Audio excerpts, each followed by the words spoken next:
भक्तजनों, माताओं, बहनों, सादर जय श्री कृष्ण। हमारे YouTube चैनल में आप सभी का बहुत बहुत स्वागत है। मैं हूं आपके साथ आचार्य धर्मेंद्र शास्त्री। सबसे पहले आपको और आपके पूरे परिवार को मोक्षदा एकादशी गीता जयंती की बहुत बहुत शुभकामनाएं एवं बधाइयां। भगवान गोपाल कृष्ण का भरपूर आशीर्वाद आप सभी के जीवन पर सदैव बना रहे। आप सभी सुखी रहें, स्वस्थ रहें, व्यस्त रहें, मस्त रहें, निरंतर उन्नति तथा प्रगति को प्राप्त करते रहें। आज हम आपको मोक्षदा एकादशी गीता जयंती की संपूर्ण जानकारी देने जा रहे हैं। एकादशी का व्रत आपको कब करना है तथा किस विधि से करना है एवं गीता जयंती का महोत्सव आपको कब मनाना है, यह संपूर्ण जानकारी इस वीडियो के माध्यम से हम आपको प्रदान करेंगे। आप सभी से अनुरोध है कि इस वीडियो को अंत तक जरूर देखें और देखने के पश्चात अधिक से अधिक लोगों को शेयर भी करें, ताकि यह ज्ञानवर्धक जानकारी अधिक से अधिक लोगों तक पहुंच सके और सभी सनातन धर्मावलंबी इसको देख करके अपने जीवन में उन्नति तथा प्रगति को प्राप्त कर सके एवं प्रभु की कृपा एवं उनका आशीर्वाद प्राप्त कर सके। पूरे वर्ष में 24 एकादशी आती है, लेकिन जिस साल अधिक मास आता है, पुरुषोत्तम मास आता है, उस वर्ष 2 अधिक एकादशी हो जाती है। इस प्रकार कुल 26 एकादशी होती है। 26 एकादशियों का भिन्न भिन्न महत्व हमारे धर्म ग्रंथों तथा पुराणों में बताया हुआ है और प्रत्येक मनुष्य को 26 एकादशी पूर्ण होने पर अपने जीवन में कम से कम एक बार एकादशी व्रत का उद्यापन अवश्य करना चाहिए। प्रत्येक माह में 2 बार एकादशी आती है, एक शुक्ल पक्ष में तथा दूसरी कृष्ण पक्ष में। दोनों ही एकादशी अपने अपने अनुसार जो है महत्वपूर्ण एकादशी मानी जाती है और सभी एकादशियों का अलग अलग नाम हमारे धर्म ग्रंथों तथा पुराणों में बताया हुआ है। भगवान नारायण का सबसे परम प्रिय व्रत यदि कोई है तो वो एकादशी का व्रत है और एकादशी का व्रत करने से मनुष्य के जन्म जन्मांतर के पाप नष्ट होते हैं, दोष नष्ट होते हैं और उनके पापों का प्रायश्चित्त हो जाता है। जब उनके पाप दोष समाप्त हो जाते हैं तब उनके पुण्यों का उदय होता है और जब पुण्यों का उदय होगा तब उन्हें सांसारिक और भौतिक सुखों की प्राप्ति होगी। तो प्रत्येक मनुष्य को एकादशी का व्रत अवश्य करना चाहिए। जो मनुष्य एकादशी का व्रत करता है उसको दशमी से लेकर के द्वादशी तक कुछ महत्वपूर्ण नियमों का पालन करना चाहिए, क्योंकि एकादशी का जो व्रत होता है वह बड़ा ही पावन तथा पवित्र व्रत माना गया है और प्रत्येक मनुष्य का कर्तव्य है कि वह कम से कम एकादशी का व्रत तो अवश्य करे। यदि एकादशी का व्रत नहीं कर पाते हैं तो एकादशी की कथा का श्रवण करें, एकादशी के महात्म का श्रवण करें। एकादशी व्रत करने वाले को दशमी तिथि के दिन एक समय भोजन करना चाहिए तथा दशमी के दिन लहसुन, प्याज, मांस, मदिरा, अंडे इत्यादि अभक्ष्य भक्षण वस्तु का उपयोग भोजन में खाने पीने में बिल्कुल नहीं करना चाहिए। एकादशी का जो व्रत करता है उसको दशमी के दिन शहद अथवा मसूर की दाल भी नहीं खाना चाहिए। दशमी के दिन ब्रह्मचर्य व्रत का पालन करना चाहिए। दशमी के दिन पराय अन्न यानी दूसरे के घर का भोजन नहीं करना चाहिए और दशमी के दिन शुद्ध और सात्विक भोजन एक समय करना चाहिए और उसके बाद एकादशी के दिन प्रातः काल जल्दी उठे, स्नान करे, शुद्ध वस्त्र धारण करे, मस्तक पर अपनी रुचि के अनुसार तिलक लगाएं। उसके बाद आप एकादशी के निमित्त भगवान का पूजन अर्चन करें। एकादशी व्रत का संकल्प धारण करें। संकल्प प्रत्येक मनुष्य को अवश्य ही लेना चाहिए, क्योंकि संकल्प से कार्य सिद्धि होती है। अगर आप निष्काम भाव से व्रत करते हैं, निष्काम का अर्थ होता है बिना किसी कामना के किए जाने वाले व्रत को निष्काम व्रत कहा जाता है। यदि आप निष्काम भाव से व्रत करते हैं या सकाम भाव से व्रत करते हैं, सकाम का अर्थ होता है हमारे मन में कोई इच्छा है, कोई मनोकामना है, उसको लेकर के यदि हम व्रत करते हैं तो उसे सकाम व्रत कहा जाता है। निष्काम और सकाम दोनों ही परिस्थिति में एकादशी व्रत का संकल्प अवश्य धारण करना चाहिए। और संकल्प धारण करने के लिए हाथ के मध्य भाग में आपको जल रखना है, तुलसी जी का पत्ता रखना है। अगर आप एकादशी के दिन तुलसी जी नहीं तोड़ते हैं तो आप एक दिन पहले ही शुद्ध और पवित्र अवस्था में तुलसी जी तोड़ करके रख लीजिएगा। यदि आपके घर में चढ़ाए हुए तुलसी जी के पत्ते हैं या सूखे तुलसी जी के पत्ते हैं या पुराने या बासी या तुलसी जी का चूर्ण भी है तो उसको भी आप बारंबार उपयोग कर सकते हैं। तुलसी जी कभी भी पुरानी अथवा बासी नहीं होती है। तुलसी जी को आप बार बार धो करके उपयोग कर सकते हैं। संकल्प धारण करने के लिए तुलसी जी के अलावा एक सुपारी, पीला पुष्प और अक्षत के स्थान पर जव अथवा तिल आपको रखना होगा। और हाथ के मध्य में आपको पीला पुष्प, जल इत्यादि समस्त वस्तुएं रख करके संकल्प धारण करना चाहिए। संकल्प किस प्रकार लिया जाता है वो भी हम आपको बताएंगे, लेकिन हम आपको पहले एकादशी व्रत के कुछ महत्वपूर्ण नियम समझा दें। उसके बाद हम आपको संकल्प बोल करके सुनाएंगे। जो मनुष्य एकादशी का व्रत करता है उसको उस दिन अन्न का सेवन बिल्कुल नहीं करना चाहिए। इस दिन केवल और केवल फलाहार करना चाहिए। सर्वोत्तम फलाहार गाय का दूध अथवा गाय के दूध से बनी वस्तुएं मानी गई है। इसके अलावा सभी प्रकार के फल भी सर्वोत्तम फलाहार की श्रेणी में आते हैं। अगर आप एकादशी का व्रत करते हैं तो आप चाय, दूध, कॉफी पी सकते हैं, इनका कोई दोष नहीं है। लेकिन आपको इस दिन पान नहीं खाना चाहिए, क्योंकि पान में जो कत्था होता है उसको खाने से व्रत भंग माना जाता है। एकादशी के दिन अपने घर में चावल नहीं बनाना चाहिए। दशमी के दिन भी चावल नहीं बनाए जाते हैं। एकादशी के दिन चावल न तो खाए जाते हैं न बनाए जाते हैं, और पूजन अर्चन में भी इस दिन चावल का उपयोग नहीं किया जाता है।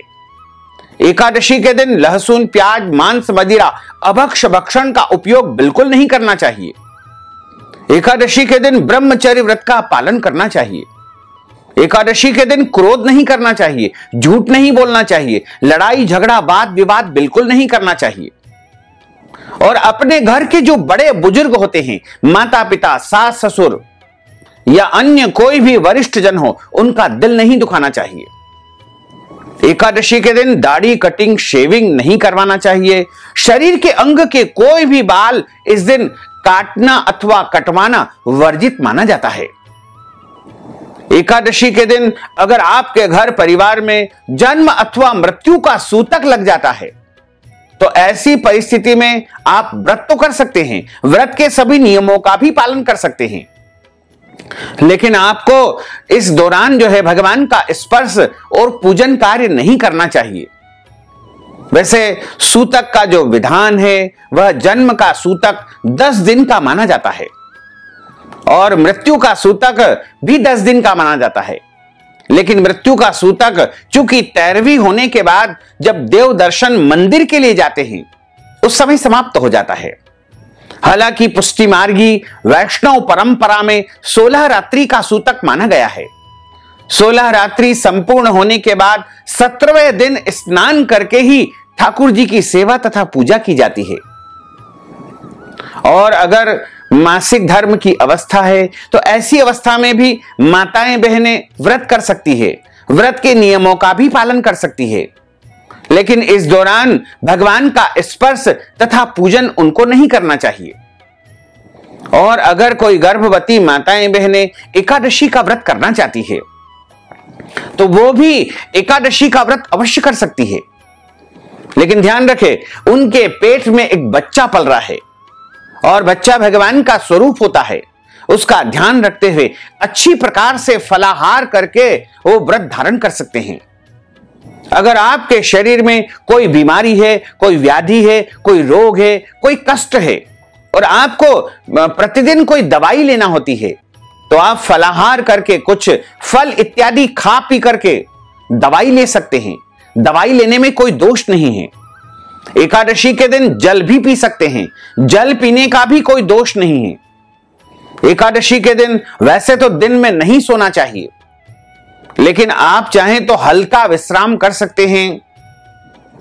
यदि आपको शाम के समय भगवान का पूजन अर्चन करना है, पाठ करना है, तो यदि आप सो लिए हैं तो आपको स्नान करके ही भगवान का पूजन अर्चन करना चाहिए। एकादशी के दिन रात्रि के समय जागरण किया जाता है और इस रात्रि में भगवान का भजन तथा कीर्तन आदि कार्य संपादित किया जाता है। भगवान के पवित्र नामों का स्मरण करना चाहिए, या फिर आप चाहें तो श्री विष्णु सहस्त्रनाम का पाठ करें, श्री गोपाल सहस्त्रनाम का पाठ करें, या अन्य भगवान के जो भी पवित्र स्तोत्र होते हैं उनका आप पठन पाठन अथवा श्रवण कर सकते हैं। और जो भक्तजन माताएं बहनें एकादशी का व्रत करते हैं या नहीं भी करते हैं, उन सभी को एकादशी व्रत की कथा अवश्य सुनना चाहिए। व्रत कथा हमेशा किसी ब्राह्मण के मुखारविंद से ही सुनना चाहिए, क्योंकि ब्रह्म वाक्य जनार्दन, ब्राह्मण के मुख से साक्षात नारायण बोलते हैं। और कथा सुनने के बाद ब्राह्मण को यथाशक्ति दान दक्षिणा भी प्रदान करना चाहिए, ताकि एकादशी का संपूर्ण पुण्य फल प्राप्त हो सकेगा। और जो भक्तजन माताएं बहनें एकादशी का व्रत करते हैं, उनको एकादशी के दिन किसी भी प्रकार का कोई गलत, अनैतिक अथवा पाप कर्म बिल्कुल नहीं करना चाहिए, क्योंकि हमारे शास्त्रों में 3 प्रकार के पाप बताए गए हैं: कायिक पाप, मानसिक पाप और वाचिक पाप। कायिक पाप का अर्थ होता है काया ने शरीर के माध्यम से जो पाप किए जाते हैं उसे कायिक पाप कहा जाता है, और वाचिक पाप का अर्थ होता है वाणी के माध्यम से कोई गलत शब्द यदि उच्चारित हो जाते हैं तो उसे वाचिक पाप कहा जाता है। और उसके बाद होता है मानसिक पाप। हमारे मन में यदि कोई गलत विचार उत्पन्न होते हैं तो उसे मानसिक पाप कहा जाता है। क्योंकि एकादशी का व्रत हम जन्म जन्मांतर के पाप दोषों को नष्ट करने के लिए करते हैं, तो हमको इस दिन किसी भी प्रकार से कोई गलत कर्म, अनैतिक कर्म, पाप कर्म बिल्कुल नहीं करना चाहिए। मार्गशीर्ष माह के शुक्ल पक्ष की जो एकादशी है, उस एकादशी का नाम मौन एकादशी है, मोक्षदा एकादशी है, मोक्षदायिनी एकादशी है। और इस बार मोक्षदा एकादशी का महापर्व 4 दिसंबर 2022 रविवार के दिन है। हालांकि एकादशी तिथि का आरंभ 3 दिसंबर 2022 शनिवार की सुबह 5:34 से हो जाएगा, जो कि अगले दिन यानी 4 दिसंबर 2022 रविवार की सुबह 5:57 बजे एकादशी तिथि समाप्त हो जाएगी। तो हमारे धर्म ग्रंथों और पुराणों के अनुसार सर्वोत्तम एकादशी वो होती है जिसमें दशमी का बिल्कुल भी स्पर्श न हो। इसलिए शुद्ध और पवित्र एकादशी यदि आप करना चाहते हैं तो आपको 4 दिसंबर 2022 रविवार के दिन एकादशी का व्रत करना चाहिए। और जो भक्तजन 4 दिसंबर 2022 रविवार के दिन एकादशी का व्रत करते हैं, उनको एकादशी व्रत का पारणा 5 दिसंबर 2022 सोमवार की सुबह 7:15 से लेकर के 9:15 तक कर लेना चाहिए। वैसे एकादशी के विषय में बहुत कुछ महत्वपूर्ण जानकारी हमारे पुराणों में बताई गई है, क्योंकि कभी भी दशमी जो एकादशी को स्पर्श करती है उसका व्रत बिल्कुल नहीं करना चाहिए। इस बार 2 दिनों तक निरंतर एकादशी है। कुछ पंचांगों में 3 दिसंबर को एकादशी बताई है, वहीं कुछ पंचांगों में 4 दिसंबर को एकादशी बताई गई है।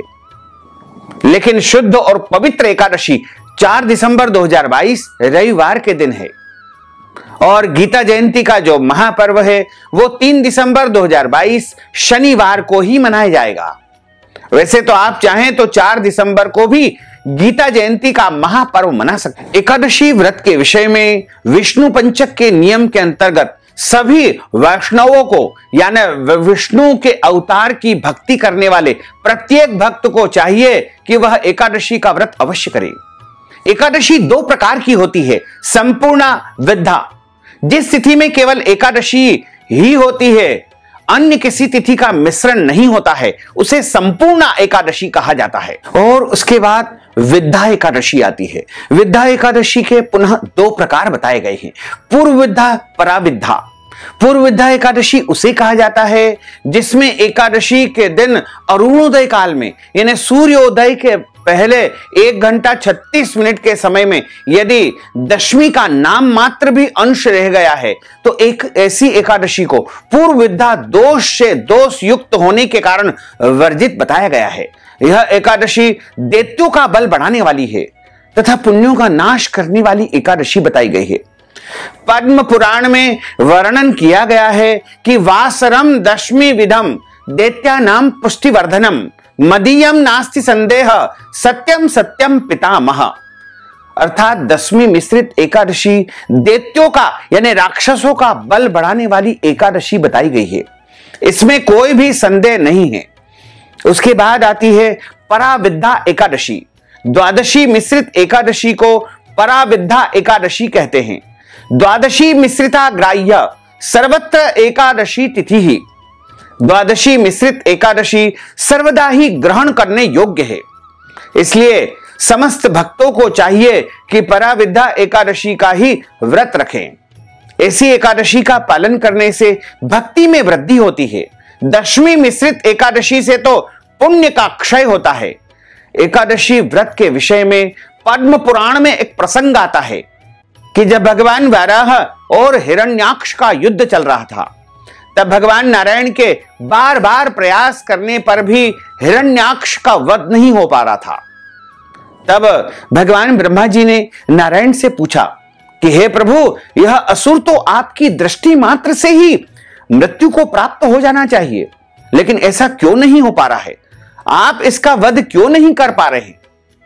तब भगवान नारायण बोले कि हे ब्रह्मा जी, भगवान बोले कि हे ब्रह्मा जी, दैत्यों के जो गुरु है शुक्राचार्य, उनकी माया से मोहित होने के कारण कुछ ब्राह्मण दशमी युक्त एकादशी का व्रत कर रहे हैं, क्योंकि दशमी के दिन दैत्यों की यानी राक्षसों की उत्पत्ति हुई है और एकादशी के दिन देवताओं की उत्पत्ति हुई थी। इसलिए दशमी को व्रत करने से दैत्यों का बल बढ़ता है और एकादशी का व्रत करने से देवताओं का बल बढ़ता है। ब्राह्मणों के दशमी विद्या एकादशी का व्रत करने के कारण ही राक्षसों का बल बढ़ रहा है और यह राक्षस मेरे द्वारा मृत्यु को प्राप्त नहीं हो पा रहा है। जो मनुष्य दशमी युक्ता एकादशी का व्रत करता है उसके अंदर आसुरी शक्ति बढ़ती है और कलयुग में सब लोग मोहित होकर के दशमी विद्या एकादशी का व्रत करेंगे। इसलिए दुनिया में, संसार में, देश में अशांति बनी रहेगी। इसलिए प्रत्येक मनुष्य का कर्तव्य है कि वह शुद्ध एकादशी का व्रत करे, यानी द्वादशी युक्त एकादशी का ही व्रत करे। दशमी युक्त एकादशी का व्रत कभी भी न करे। एक समय की बात है जब माता सीता को लक्ष्मण जी वाल्मीकि ऋषि के आश्रम में छोड़ करके आ गए थे।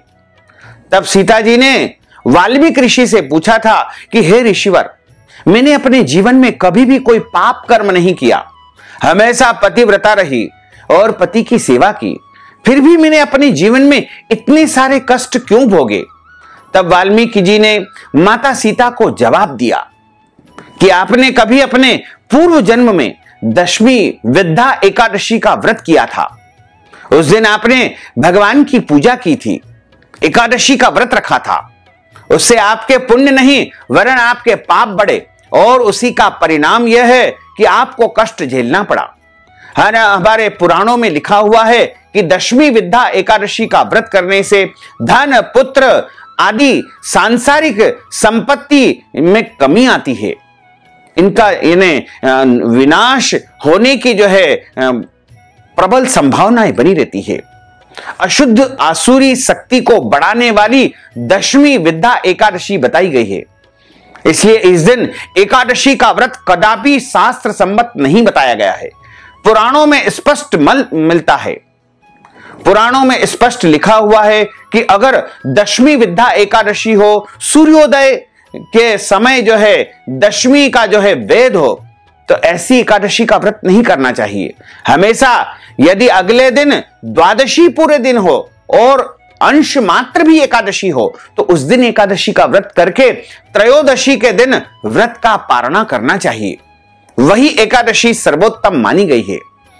इसलिए आप सभी भक्तजनों से हम विनम्र अनुरोध करते हैं, प्रार्थना करते हैं कि आप सभी 4 दिसंबर 2022 रविवार के दिन ही एकादशी का व्रत रखें और अगले दिन यानी 5 दिसंबर 2022 सोमवार के दिन एकादशी व्रत का पारणा करें। क्योंकि इस दिन गीता जयंती का महापर्व है, तो आप गीता जयंती 3 दिसंबर को मनाएं। सनातन धर्म में गीता जयंती का विशेष महत्व है।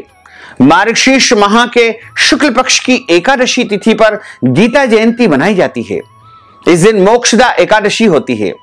धर्म ग्रंथों और पुराणों के अनुसार बताया गया है कि भगवान श्री कृष्ण ने महाभारत युद्ध प्रारंभ होने के पहले अपने प्रिय शिष्य अर्जुन को गीता का उपदेश दिया था। और जो भक्तजन प्रतिदिन गीता का पाठ करते हैं और उसमें बताए गए उपदेशों को जीवन में अपनाते हैं, उन्हें धर्म, अर्थ, काम और मोक्ष पद की प्राप्ति होती है। गीता जी में बताई गई प्रत्येक बातें व्यक्ति के मोह माया के जाल से दूर करके जो है सफलता के मार्ग पर ले जाती है। अगर आप सभी एकादशी का व्रत करना चाहते हैं तो आपको 4 दिसंबर 2022 रविवार के दिन ही एकादशी का व्रत करना चाहिए। अगर आप एकादशी से संबंधित कोई अधिक जानकारी प्राप्त करना चाहते हैं तो आप हमारे चैनल के माध्यम से कमेंट बॉक्स में अपना प्रश्न लिखें, हम आपको जवाब अवश्य ही प्रदान करेंगे। साथ ही आप सभी से अनुरोध है कि आप यदि एकादशी के निमित्त कोई दान पुण्य करना चाहते हैं, अन्नदान, वस्त्रदान, गोदान या कोई भी दान पुण्य यदि आप करना चाहते हैं तो आप हमारे पेटीएम के माध्यम से, गूगल पे के माध्यम से, फोन पे के माध्यम से अथवा अकाउंट नंबर के माध्यम से नगद राशि पहुंचा करके मोक्षदा एकादशी, मौन एकादशी, मोक्षदायिनी एकादशी का संपूर्ण पुण्य लाभ प्राप्त कर सकते हैं। साथ ही आपसे अनुरोध है कि हमारे इस ज्ञानवर्धक वीडियो को अधिक से अधिक लोगों को शेयर करिएगा, लाइक करिएगा, कमेंट करिएगा और यदि अभी तक आपने सब्सक्राइब नहीं किया है तो अभी और इसी समय सब्सक्राइब अवश्य कर लीजिए। आपको और आपके पूरे परिवार को सादर जय श्री कृष्ण, सादर धन्यवाद।